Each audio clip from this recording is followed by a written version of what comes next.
वैसे तो रेखा सीधी होती है, लेकिन इस वीडियो में हम जिस रेखा के बारे में बात करने वाले हैं उनकी जीवन रेखा टेढ़ी मेढ़ी ही रही। बात होगी मशहूर अदाकारा रेखा के लव अफेयर्स की। तो फिर आप फटाफट से चैनल को सब्सक्राइब करके वीडियो को पूरा देखते रहिए। 10 अक्टूबर 1954 को मद्रास में जन्मी भानु रेखा की ज़िंदगी जन्म से ही विवादों में घिरी रही। दरअसल जेमिनी गणेशन और पुष्पावली, जो कि जाने माने दक्षिण भारतीय अभिनयकार हैं, वो रेखा के माता पिता थे। लेकिन रेखा को पिता का प्यार कभी नसीब नहीं हुआ, क्योंकि ये बताया जाता रहा है कि जेमिनी गणेशन रेखा को अपनी बेटी नहीं मानते थे, क्योंकि रेखा की माँ पुष्पावली और जेमिनी गणेशन की कभी शादी ही नहीं हुई थी। रेखा की मां अदाकारा थी, तो रेखा को भी अदाकारी दिखाने का मौका 1 साल की उम्र में ही मिल गया। दरअसल 1955 में बनी तेलुगु फिल्म इंटी गुट्टू में रेखा पहली बार दिखाई दी, जो कि साल 1958 में रिलीज हो पाई। पुअर फैमिली कंडीशंस की वजह से रेखा को 9वीं कक्षा के बाद पढ़ाई छोड़कर एक्टिंग कंटिन्यू करनी पड़ी, वरना वो कभी एक्ट्रेस नहीं बनना चाहती थी। इंटी गुट्टू के बाद कुछ और साउथ इंडियन फिल्मों में रेखा नजर आई, लेकिन बाद में इन्हें किस्मत बम्बई ले आई। बम्बई आते ही इन्हें जो पहली फिल्म मिली उसमें इनके को स्टार थे खासकर बंगला भाषी और कुछ हिंदी फिल्मों में नजर आए अभिनेता विश्वजीत। कहते हैं कि अनजाना सफ़र नामक उस फिल्म की शूटिंग के समय फिल्म के डायरेक्टर और एक्टर विश्वजीत ने बिना किसी पूर्व सूचना के रेखा और विश्वजीत का एक लिप टू लिप किस सीन शूट किया।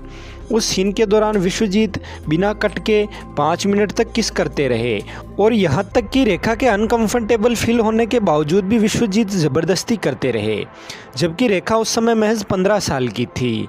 कहते हैं कि इस वाक़ये के बाद रेखा काफ़ी डर गई थी। हालांकि डायरेक्टर के अनुसार वो सीन रेखा को पूर्व सूचना देने के बाद ही शूट किया गया था। खैर, इन सारे विवादों के चलते वो फिल्म उस समय सेंसर में अटक गई, और फिर 10 साल बाद साल 1979 में उस फिल्म को दो शिकारी टाइटल से रिलीज़ किया गया। लिहाजा दो शिकारी को रेखा की पहली हिंदी फिल्म नहीं कहा गया, और रेखा की पहली हिंदी फिल्म रही साल 1970 की म्यूजिकल हिट फिल्म सावन भादो। सावन भादो रेखा के हिंदी डेब्यू के साथ साथ फिल्म के लीड हीरो नवीन निश्चल की भी डेब्यू यानी पहली फिल्म थी, और कहा जाता है कि इस फिल्म की शूटिंग के दौरान रेखा उनके को स्टार नवीन निश्चल को प्यार करने लगी थी। लेकिन ये प्यार रेखा का एक तरफा प्यार था, क्योंकि नवीन निश्चल को रेखा में ज़रा भी दिलचस्पी नहीं थी। दरअसल कहा जाता है कि रेखा उस समय काफ़ी मोटी हुआ करती थी और उनका ड्रेसिंग सेंस भी सही नहीं था, यानी कुल मिलाकर रेखा उस समय गुड लुकिंग नहीं मानी जाती थी।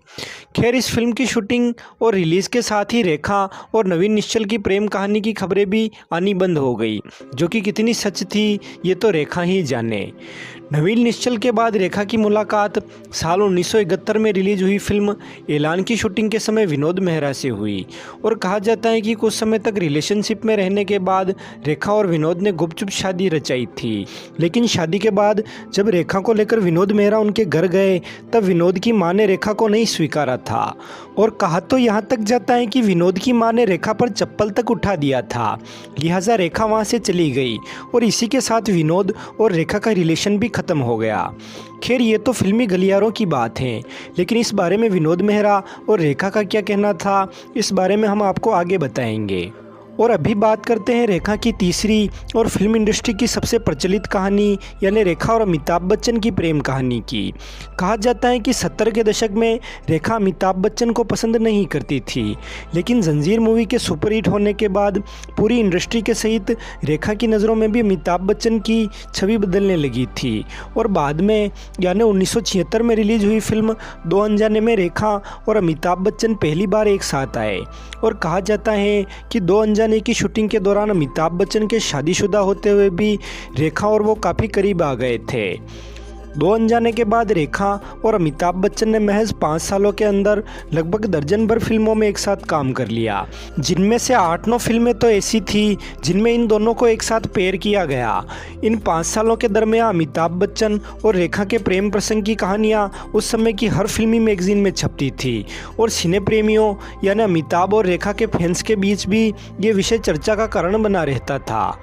साल 1978 में रिलीज हुई फिल्म गंगा की सौगंध की शूटिंग के समय एक फैन ने जब रेखा और अमिताभ बच्चन के रिश्ते को लेकर कुछ टिप्पणी की थी, तब अमिताभ बच्चन ने उस ग्रामीण प्रशंसक के साथ मारपीट भी की थी। खैर, इस वाक़ये के बारे में और अधिक जानने के लिए आप हमारा ये वीडियो देख सकते हैं, जिसका लिंक आपको ऊपर आई बटन में अभी दिख रहा होगा। कहते हैं कि इस वाक़ये के बाद रेखा का अमिताभ बच्चन के लिए प्यार और भी बढ़ गया और कहा तो ये भी जाता है कि अमिताभ बच्चन से मुलाकात के बाद ही रेखा में काफ़ी बदलाव देखने को मिला। यानी रेखा अपने फिजिक्स पर काम करने लगी और अपनी हिंदी और अंग्रेज़ी और बेहतर करने लगी तथा फिल्में काफ़ी सोच समझकर साइन करने लगी। यानी वो ऐसी फिल्में साइन करने लगी जिनमें उनकी भूमिका दमदार हो।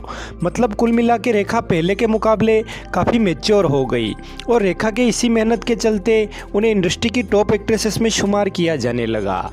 लेकिन 80 के दशक की शुरुआत में रेखा की वजह से पत्नी जया और अमिताभ के बीच क्लेशेस होने लगे और उन्हीं दिनों यश चोपड़ा की प्रेम त्रिकोण पर बनी फिल्म सिलसिला ने भी अमिताभ, जया और रेखा के निजी जीवन को हवा दी। यानी उस फिल्म को कई लोगों ने इन तीनों अभिनयकारों के निजी जीवन से प्रेरित बताया। कुछ मीडिया रिपोर्ट्स की माने तो अमिताभ बच्चन उस समय जया को तलाक देकर रेखा से शादी करने का मन भी बना चुके थे और उन्हीं दिनों जब रेखा ऋषि कपूर और नीतू सिंह के मैरिज फंक्शन में मांग में सिंदूर भरकर और गले में मंगलसूत्र पहने हुए आई थी, तब जया बच्चन सहित कई लोगों ने यह कयास लगा लिए थे कि रेखा और अमिताभ बच्चन ने गुपचुप शादी रचा ली है। लेकिन इस बारे में रेखा से जब पूछा गया तो उन्होंने बताया कि मांग में सिंदूर और गले में मंगलसूत्र उन्होंने एक फिल्म की शूटिंग के लिए यूज़ किया था और समय की कमी के चलते उन्हें फिल्म के लिए धारण किए हुए कॉस्ट्यूम को बदलने का मौका नहीं मिला, इसलिए वो उन्हीं शूटिंग के कपड़ों में ऋषि नीतू की शादी में गई थी। वैसे मांग में सिंदूर की बात चल ही पड़ी है तो आपको यह भी बता दें कि रेखा अभी भी कई फंक्शंस में साड़ी पहने हुए और मांग में सिंदूर भरे हुए नजर आ जाती हैं, जिस पर कई लोग तो कहते हैं कि रेखा अमिताभ बच्चन के नाम का सिंदूर अपनी मांग में भरती हैं, तो कई खबरों के अनुसार रेखा संजय दत्त के नाम का सिंदूर लगाती हैं। क्योंकि 80s में रेखा और संजय दत्त की शादी की खबरें भी आई थी, लेकिन बाद में वो खबरें अक्सर बेदम ही साबित होती नजर आई। खैर, लौटते हैं अमिताभ रेखा की प्रेम कहानी पर। तो हमने आपको बताया कि अमिताभ जया को छोड़कर रेखा से शादी करने वाले थे, लेकिन कुछ समय बाद अमिताभ बच्चन का कूली फिल्म की शूटिंग के समय जो एक्सीडेंट हुआ, उसके बाद जया बच्चन ने अमित जी की दिन रात सेवा की थी और उस सेवा को देखते हुए अमिताभ बच्चन ने अपना इरादा बदला और रेखा से हमेशा हमेशा के लिए अलग हो गए। अमिताभ बच्चन से अलग होने के बाद रेखा की प्रोफेशनल लाइफ तो काफ़ी अच्छी चल रही थी, लेकिन पर्सनल लाइफ में उन्हें अकेलापन सताने लगा था। उन्हीं दिनों रेखा जैसी ही हालत एक्टर राज बब्बर की भी थी। दरअसल राज बब्बर ने भी उनकी पत्नी और 2 बच्चों को छोड़कर एक्ट्रेस स्मिता पाटिल से शादी की थी, लेकिन स्मिता पाटिल की डेथ होने के बाद अकेलेपन के शिकार राज बब्बर रेखा के काफ़ी करीब आ गए थे। लेकिन कुछ समय तक रेखा के प्यार में रहने के बाद राज बब्बर ने उनकी पहली पत्नी और बच्चों के पास वापस लौटने का फैसला कर लिया और राज बब्बर ने जब उनके इस फैसले के बारे में रेखा को बम्बई के किसी व्यस्ततम राजमार्ग पर बताया तो ये सब सुनकर रेखा की हालत काफ़ी अजीब हो गई थी, क्योंकि राज बब्बर के इस फैसले से रेखा को धक्का लगा था। और कहा तो ये भी जाता है कि फैसला सुनाने के बाद राज बब्बर जब उनकी कार में बैठकर वहाँ से जाने लगे तब रेखा नंगे पैर ही कुछ दूरी तक उस कार के पीछे पीछे दौड़ी थी। हालांकि रेखा ने इन सब बातों के होने से इनकार किया था, पर कहते हैं कि बंबई की उस सड़क पर रेखा को दौड़ते हुए वहां की लोकल पब्लिक ने देखा था। राज बब्बर के बाद रेखा की ज़िंदगी में जो आया वो कोई फिल्मी हस्ती ना होकर रेखा का एक चाहने वाला यानी उनका फैन था। दरअसल साल 1988-89 में रेखा की एक सहेली ने उनकी मुलाकात दिल्ली के एक बिजनेसमैन मुकेश अग्रवाल से करवाई थी, जो कि रेखा के बहुत बड़े प्रशंसक थे। और कुछ समय बाद रेखा ने सबको हैरान करते हुए मुकेश अग्रवाल से शादी कर ली। लेकिन इससे ज़्यादा हैरानी सबको उस समय हुई जब शादी से महज 7 महीनों बाद रेखा के पति मुकेश अग्रवाल ने आत्महत्या कर ली। वैसे तो मुकेश अग्रवाल ने अपने सुसाइड नोट में किसी को भी दोषी नहीं ठहराया, लेकिन उस समय रेखा को डायन या वैम्प भी लोग कहने लगे थे। मुकेश अग्रवाल के आत्महत्या करने से कुछ ही दिनों पहले उन्हीं दिनों एक फिल्मी मैगजीन में विनोद मेहरा का एक इंटरव्यू छपा था, जिसमें विनोद मेहरा ने स्वीकार किया था कि रेखा और उनकी शादी हो चुकी है। और कहते हैं कि विनोद मेहरा के इसी बयान के कारण मुकेश अग्रवाल ने आत्महत्या की थी। वैसे ये भी एक इत्तेफाक है या कोई इशारा कि 1990 के जिस अक्टूबर महीने की 2 तारीख को मुकेश अग्रवाल ने आत्महत्या की, उसी अक्टूबर महीने की 30 तारीख के दिन विनोद मेहरा की हृदयघात से मृत्यु हुई।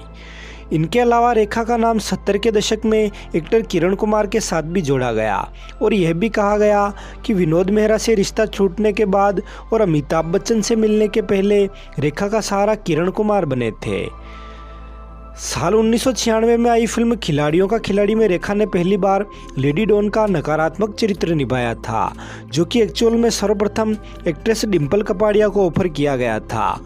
लेकिन बाद में फिल्म में रेखा और अक्षय कुमार पर फिल्माए गए एक गाने में इन दोनों के बीच काफ़ी इंटीमेट सीन रखे गए थे और उन इंटीमेट सीन्स की वजह से उस समय रेखा और अक्षय कुमार के बीच अफेयर होने की अफवाहें भी खूब चली थी, जिन्हें देखते हुए बाद में डिम्पल कपाड़िया ने भी ये कह दिया था कि अच्छा हुआ कि मैंने ये फिल्म छोड़ दी, वरना लोग मेरा नाम भी इसी तरह अक्षय कुमार के साथ जोड़ देते, जो कि मेरे लिए काफ़ी एम्बेरेसिंग होता, क्योंकि बाद में अक्षय कुमार डिम्पल कपाड़िया के रियल लाइफ में दामाद बने थे। वैसे 1995 में छपे एक अखबार की माने तो रेखा का पाकिस्तानी क्रिकेटर इमरान खान से भी संबंध रह चुका है, जो कि बहुत लंबा नहीं चला था।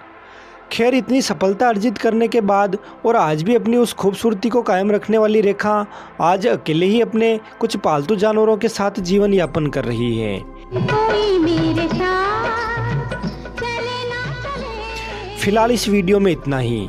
वीडियो पसंद आई हो तो इसे लाइक ज़रूर कर दें, दोस्तों के साथ शेयर भी कर दें और अगर आप चैनल पर पहली बार आए हैं तो चैनल को सब्सक्राइब करके बेल आइकॉन पर ऑल का ऑप्शन चुन लें, ताकि चैनल पर अपलोड होने वाली ऐसी ही मनोरंजक और ज्ञानवर्धक वीडियोज़ की नोटिफिकेशन आपको सबसे पहले मिल सके। धन्यवाद।